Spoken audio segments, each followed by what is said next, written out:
jackets, thousands of new reservists to swell the ranks of America's rapidly growing Navy and Merchant Marine. Aquatic instruction is all a part of the training to keep a good sailorman afloat. Physical exercise building strong, healthy bodies. Men to carry on the glorious tradition of the United States Navy.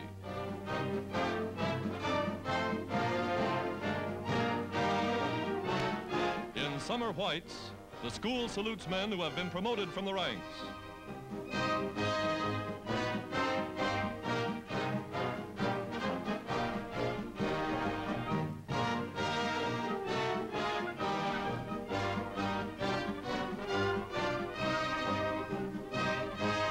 An impressive reservoir of fighting men to man the fighting ships of the United Nations.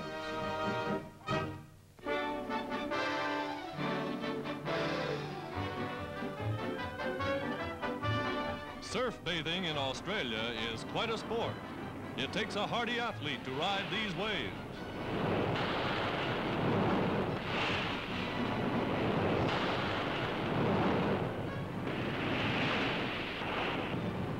Coming in on breakers at top speed, they handle their rubber surfboards with remarkable skill.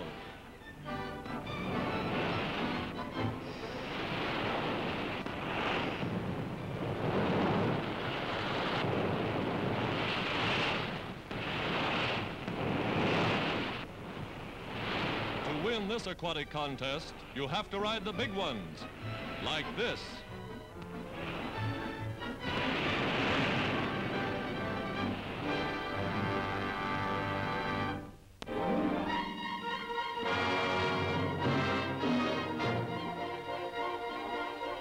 Final chapter in the United Nations drive to seal the doom of the Axis in North Africa.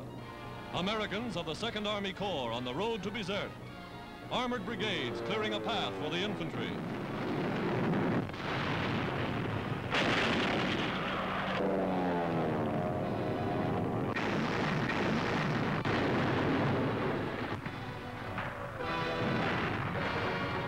Climax of a bloody 10-day battle for the approaches to the city. Allied tank commanders await orders to advance.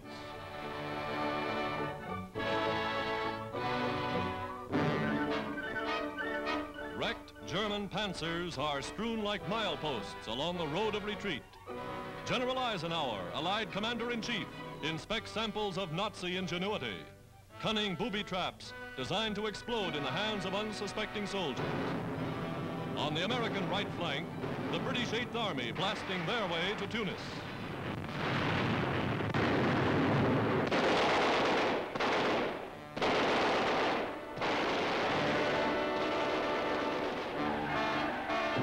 Town after town falls to the Allies.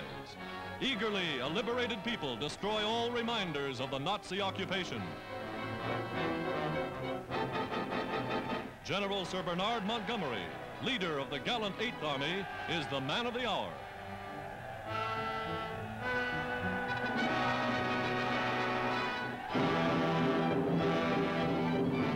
In the north, the tanks roll on. Desperately, the crippled Luftwaffe seeks to stem the drive. But one after another, the once invincible Nazi warplanes are shot to earth in flames.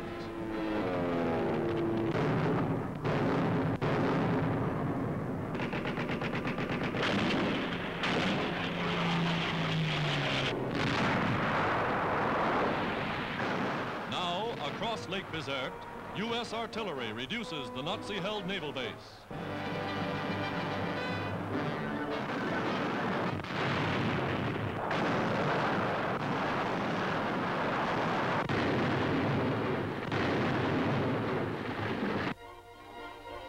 Six months before, that American infantryman was just landing in Africa.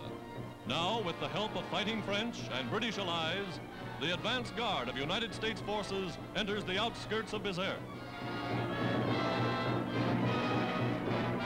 They move cautiously and rapidly, for enemy snipers still lurk amid the ruins. Machine gun nests are wiped out by tank fire.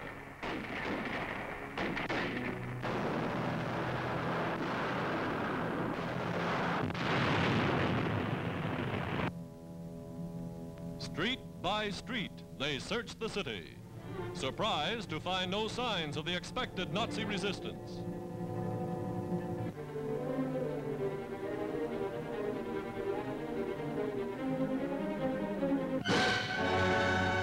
Suddenly, the Germans' great African war machine collapses.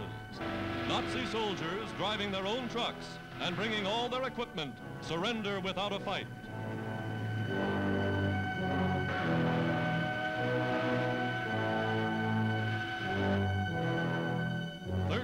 Nazi generals are captured in the roundup.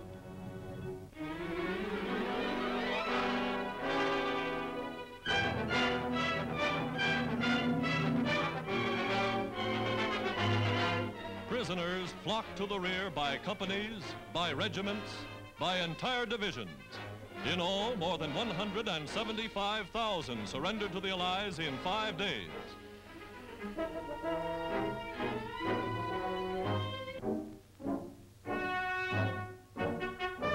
Well-clothed, well-equipped, and seemingly well-fed, the Nazis simply threw down their weapons and threw up their hands.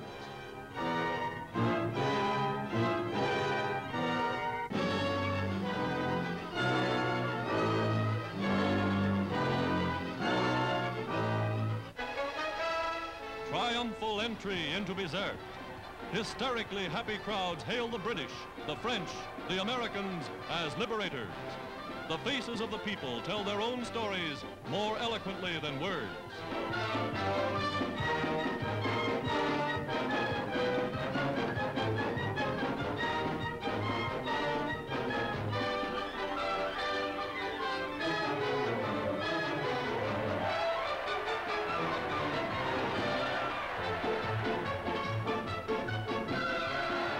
Scenes of jubilation that are being repeated throughout all Tunisia.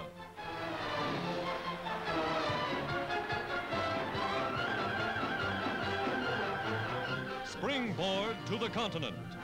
The banners of the United Nations replace the swastika over North Africa.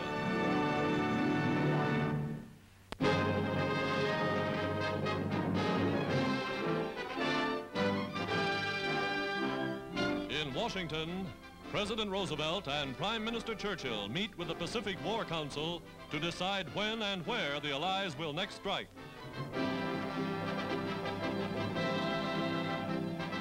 An imposing array of military headgear signifies that the war chiefs are in conference.